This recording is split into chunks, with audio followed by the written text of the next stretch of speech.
আপনাদের সাথে আমাদের সবার কর্মচারীর সাথেই আমরা এটা আজকে কর্মসূচিটা নিয়েছি। কিছুই না, আমরা প্রিন্সিপাল সেক্রেটারির কাছে আমরা পরশু একটা চিঠি দিয়েছিলাম। আমরা ওনার সঙ্গে দেখা করতে চেয়েছিলাম, উনি আমাদেরকে সময় করে দেননি। 1টা থেকে 2টার মধ্যে আমাদের সাক্ষাৎ করার কথা ছিল, উনি সময় দেননি।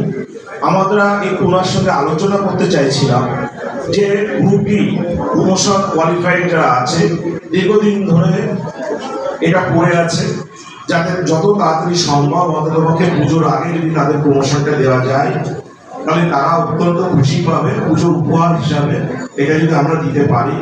সঙ্গে সিআই থেকে অফিসারদের যে প্রমোশন, এলডিসি প্রমোশনটা প্রায় 1 থেকে 1.5 বছর ধরে আটকে আছে। ভিজিলেন্স ক্লিয়ারেন্স হয়ে যাওয়ার পরেও সেই ফাইলটা ছাড়ছেন না আধিকারিক আমাদের ডিডিপিএস মহাশয়। এই সমস্ত ব্যাপারে আমরা একটু আলোচনা করতে চাইছিলাম যে ওনারা কি বার্তা দেয়, সেক্রেটারি সাহেব কতদিন টাইম নেন বা কবে কি করবেন বা কোনো টেকনিক্যালি সমস্যা আছে কিনা। কিন্তু সেই আলোচনাটুকু বসার সুযোগ আজকে আমরা পেলাম না। আমরা এই পুরো বার্তাটা আমরা আমাদের উচ্চ নেতৃত্বকে জানাবো।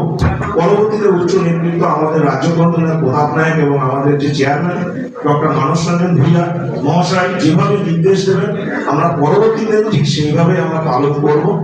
আপনারা কোনো দুশ্চিন্তা করবেন না। ফেডারেশন, আপনারা ফেডারেশন পরিবারের একজন। এখন ফেডারেশনে 3,10,000 কর্মচারী, মানে আমরা 3,10,000-এর একটা পরিবার। আপনাদের সমস্যা মানে আমাদের সবার সমস্যা, আপনার সমস্যা মানে আমার সমস্যা, সবার সমস্যা। সুতরাং এই নিয়ে আপনারা কখনো দুশ্চিন্তা করবেন না। আমাদের উচ্চ নেতৃত্ব থেকে শুরু করে আমরা সবসময় ভাবছি আপনাদেরকে কিভাবে কতটা কি সুবিধা দেওয়া যায়, কিভাবে আমরা আপনাদের প্রমোশন থেকে শুরু করে আইআরএস থেকে শুরু করে অন্যান্য যে সরকারি সুযোগ সুবিধা সেগুলো কিভাবে আপনাদের কাছে যত তাড়াতাড়ি সম্ভব পৌঁছে দেওয়া যায় আমরা চেষ্টা করছি।